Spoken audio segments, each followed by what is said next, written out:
ಈಗ ಸರ್ಕಾರ ಹೊಸದಾಗಿ ಈ ಅಸಂಘಟಿತ ಕಾರ್ಮಿಕರನ್ನ ನೋಂದಾಯಿಸಿಕೊಳ್ಳೋದಕ್ಕೆ ಅವಕಾಶವನ್ನು ಕಲ್ಪಿಸಿದೆ.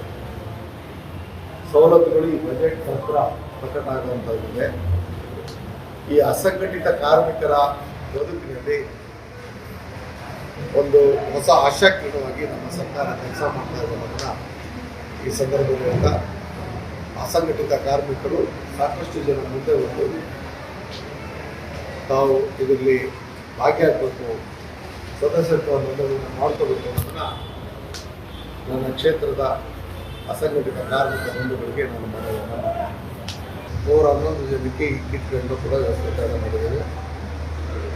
ಆ ಕಿಟ್ಗಳಿಗೆ 5,88,000 ಮತ್ತು ಮೇವು ಕತ್ತರಿಸತಕ್ಕಂಥ ಯಂತ್ರಕ್ಕೆ 39,90,000 ಒಟ್ಟು ಇವತ್ತು ಸುಮಾರು